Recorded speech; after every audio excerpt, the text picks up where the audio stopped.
Hello guys, welcome back to my channel, my channel, my channel. J'espère que toi qui me regardes, toi qui me regardes, tu vas bien.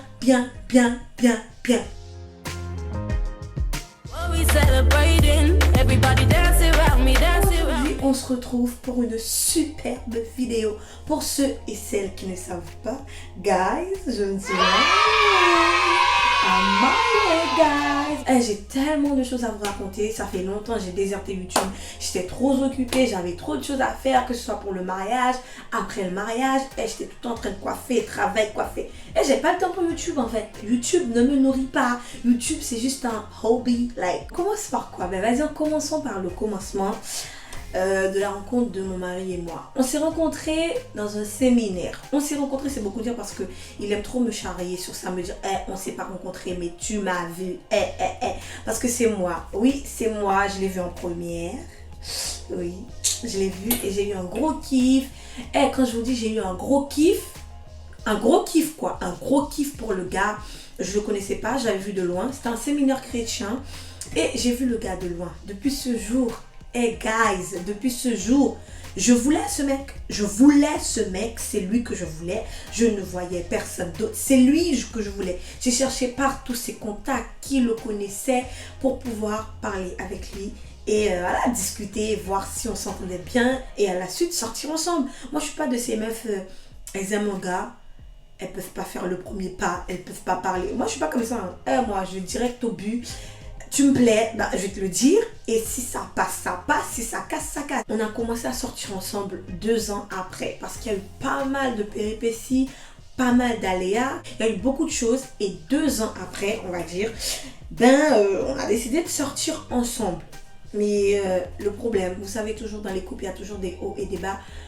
Ma famille n'était pas d'accord pour notre relation. Sa famille m'a accueilli avec les bras ouverts et tout, non. Sa mère, son père, ses soeurs, etc. Ils m'ont grave bien accueilli. Mais dans ma famille, ce n'était pas le cas. C'était chaud. Les gens, je sais pas c'était quoi leur problème, mais ils ne voulaient pas de mon mari. Et ça a été comme ça pendant des années et des années. Ça a continué. Bref, de toutes les façons, moi, je suis très têtue. Quand je veux quelque chose, les gars, quand je veux quelque chose, je me bats pour cette chose-là. Peu importe les hauts, les bas, les virgules, je me bats pour cette chose-là. Il n'y a rien qui va faire que ce que je veux ne se réalise pas. Même si après, je me casse la gueule, c'est pas grave. Au moins, j'apprends. Mais je sais que voilà, je voulais faire ça, je l'ai fait. Ça n'a pas marché. Que de rester là à oh, un tel ne veut pas, donc je le fais pas. Non, c'est pas ça le but de la vie en fait. Le but de la vie, c'est de se casser la gueule, de tomber, mais de se relever. Mais au moins, tu sais que c'est toi qui as fait tes propres choix. Et tu peux t'en prendre 4 ans. On avait 2 ans ensemble. Je pense 2 ans. Non, on avait 3 ans ensemble. Je sais plus, 2 ans ou 3 ans on avait ensemble. Et on avait eu un gros problème. On avait même eu un break. On n'était plus ensemble parce que vraiment, c'était chaud. Je ne compte pas parler de cette histoire parce que c'est assez personnel. Mais lors de cette histoire, j'ai vraiment vu les fake friends, les fake personnes qui vous disent « Oh, vous formez un beau couple. Oh, oh, vous êtes trop beaux ensemble. » Et là, j'ai vraiment vu les fakes. Il y en avait plein. Parce que ces mêmes personnes-là qui nous disaient genre « J'espère que vous allez finir mariés. J'espère que... » Toutes ces personnes-là, ce sont eux-mêmes qui étaient là en train de me dire des choses tellement sales, en train de me descendre, dire ouais, c'est bien fait que vous êtes plus ensemble, ouais, elle te mérite pas, ouais, vous connaissez les gens, c'est grave des hypocrites. C'est grave des hypocrites. Quand tout va bien, il y a tout le monde qui t'applaudit, mais quand tout va mal, il y a tout le monde qui te poignarde dans le dos, même en sachant que tu as raison. Vous voyez ce que je veux dire?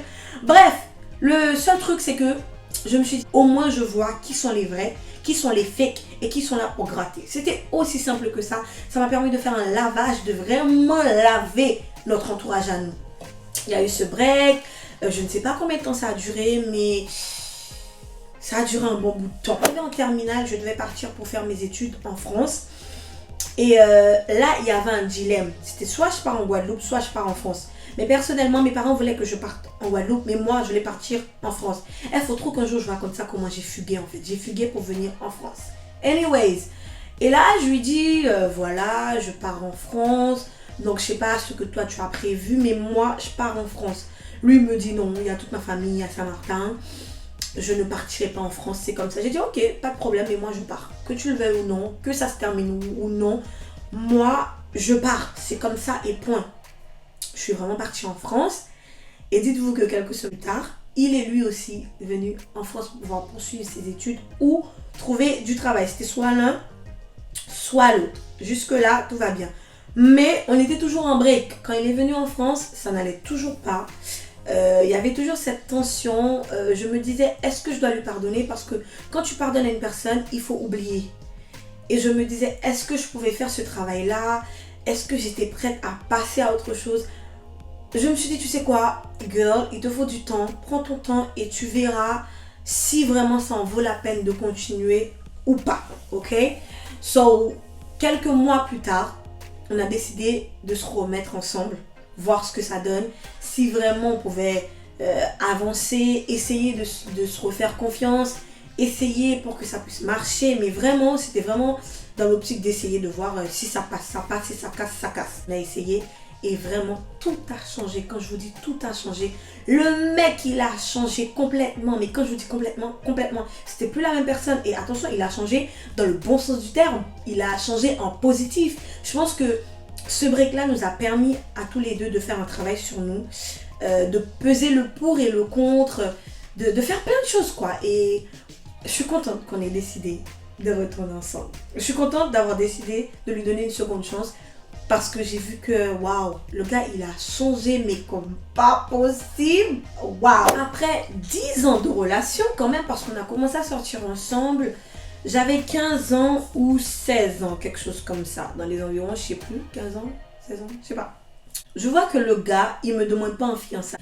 Et depuis le début de notre relation, on était tous les deux très mariage. Vraiment, on était vraiment très mariage. On était vraiment sur la même longueur d'onde. C'est ce qui était vraiment bien entre nous deux. Parce que lui, il est issu d'une famille très, vous voyez, très unie, où il a son père et sa mère qui sont mariés. En fait, je sais pas comment vous expliquer, mais c'était vraiment une famille très unie. Donc, lui, il se disait toujours que plus tard, il va se marier. Et moi, j'étais dans le même délire. Pour ce point-là, il n'y avait pas de problème. Il y en a qui ne veulent pas se marier, ça c'est leur problème. Mais moi, personnellement, moi, sucre d'or, j'étais 100% mariage. Et heureusement, je suis tombée sur un homme qui partait du même principe que moi. Il n'y avait pas de problème dans ça. Mais je vois après 9-10 ans de relation, j'ai toujours pas de demande en fiançailles. I was like, ok, je ne mérite pas la bague ou c'est comment il se passe quoi, on se fiance pas, toujours rien. Donc je dis rien, je reste posée, je regarde, je me dis voilà, on va attendre un petit peu. À la suite, j'ai terminé mes études et j'ai dû déménager de mon logement étudiant. Et là, on a pris la décision tous les deux de vivre ensemble. Je sais qu'avant, on n'allait jamais le faire parce qu'on était à l'église, j'étais très chrétienne, très dans les trucs d'église. Et quand tu fais partie des trucs d'église, des organisations de l'église et tout, t'as pas le droit d'habiter avec un homme tant que tu n'es pas marié, parce qu'ils appellent ça du concubinage. Voilà. Mais nous, vu qu'on n'était plus dans tout ce qui est dans les trucs d'église, donc on a décidé de vivre ensemble. Et moi aussi, je me disais, tu sais quoi, j'ai vraiment envie de vivre avec lui, voir vraiment, est-ce que cet homme-là, si demain on se marie, ça va le faire. Que dites-vous, tant que tu n'as jamais vécu avec une personne, tu ne connais pas cette personne. Tu ne connais pas cette personne, je suis désolée. Tant que tu n'as pas vécu un nombre d'années, même un nombre de mois avec cette personne, tu ne connais pas cette personne. En vrai, tu connais pas le comportement de la personne, tu connais pas ses défauts, tu connais rien de la personne, juste tu vois la personne comme ça dans la rue et c'est tout.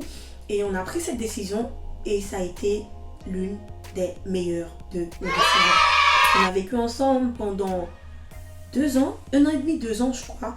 Et les gars, ça s'est super bien passé. On était bon délire, on rigolait ensemble. Des fois, on faisait des grasses matinées jusqu'à X. Après, on avait la flemme de faire à manger. On allait manger au restaurant, on allait manger dehors.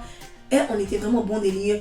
Après, il avait ses petits défauts. Il laissait ses chaussettes dans le salon, ses chaussures. Moi, je sortais, hey gars, t'as pas de boniche ici en fait, enlève-moi tes chaussettes. Il laissait ses vêtements sur le canapé. Je lui disais pareil, hey, t'as pas de boniche, enlève tes vêtements. Vous voyez, c'était des petits trucs comme ça que moi je disais que c'était gérable en fait. C'était vraiment gérable. Moi personnellement, ça m'a été, on va dire plutôt ça nous a été très bénéfique d'habiter ensemble avant de se marier. D'autres personnes vont te dire, ils préfèrent pas, ça c'est leur choix. Mais nous, ça a été notre choix et vraiment, j'ai été super contente, super ravie d'avoir fait ce choix-là. Avançons. Ensuite, quelques mois plus tard, j'étais chez lui, je vivais chez lui, on vivait ensemble. Je pense que là, monsieur a eu un déclic. Il s'est dit, hey, je vais pas laisser partir cette femme, il n'y en a pas 20 000 comme elle. Il faut que je lui mette la bague au doigt. Il faut que je lui mette la bague au doigt. Je ne peux pas laisser partir une femme comme ça. Et c'est là qu'il m'a fait sa demande en fiançailles. Mais, il y a un mais. Monsieur n'est pas romantique. Si je vous raconte, je pense que j'avais fait une vidéo pour vous raconter comment les fiançailles se sont faites. Le gars, il a 0,0% de romantisme en lui.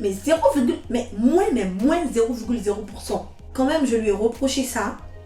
Et ce qui était bien, c'est que quelques jours plus tard, il m'avait organisé un petit truc avec un gâteau. Et vraiment, il s'était rattrapé. Et j'étais vraiment contente parce que je me suis dit, au moins, il prend en compte ce que je lui dis. Et ce qui est bien avec lui, c'est qu'il apprend de ses erreurs aussi. Parce que là, vraiment, monsieur, il a grave changé. Il n'est pas le plus romantique au monde. Mais je vois qu'il fait des efforts. Et ça, je suis archi contente. Il fait des efforts. Il n'est plus pareil. C'est déjà bien. Notre mariage aurait dû se faire en 2020. Mais vous savez, 2020, il y a eu monsieur Covid qui a tout foutu en l'air. J'étais dégoûtée parce que 2020, normalement, on était supposé se marier. On avait déjà choisi notre date. Mais le Covid a tout foutu en l'air. J'étais dégoûtée. Quand je vous dis j'étais dégoûtée. Heureusement, j'avais pas encore pris de prestataire. J'avais pas encore pris de salle. On avait juste fixé une date. Mais Covid a tout tué. On aurait dû se marier normalement en 2020.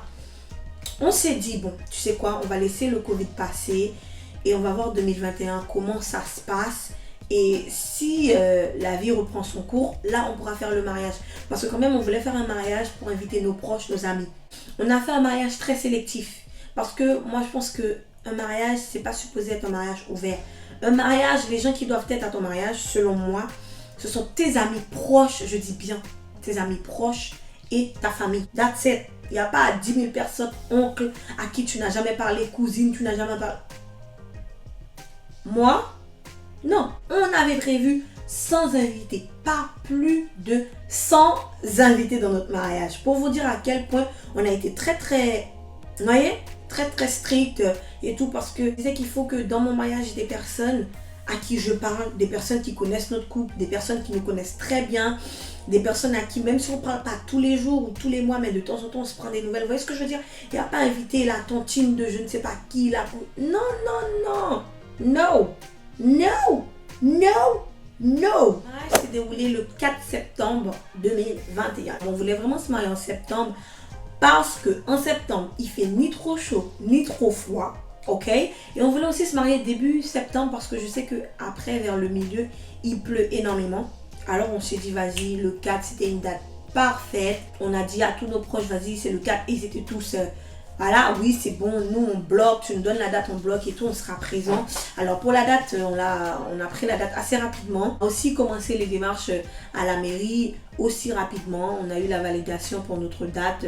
Sur ce point-là, on n'a pas énormément eu de problème. Les gars, je vais vous parler de mon enterrement de vie de jeune fille. My goodness!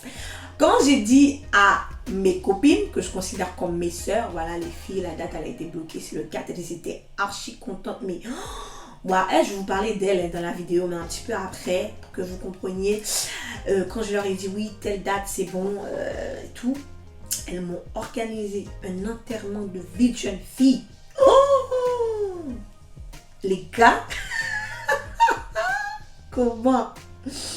Elles m'ont affiché, mais quand je vous dis affiché, elles ont eu aucune pitié, mais aucune pitié. Vous verrez la suite dans la prochaine vidéo. Donc cette vidéo, elle est terminée. On se donne rendez-vous dimanche prochain pour une nouvelle vidéo où je vais vraiment tout vous raconter, l'organisation du mariage, ce qui s'est passé, les hauts, les bas. Je vous attends tous au rendez-vous dimanche. Ciao, ciao, hasta la vista.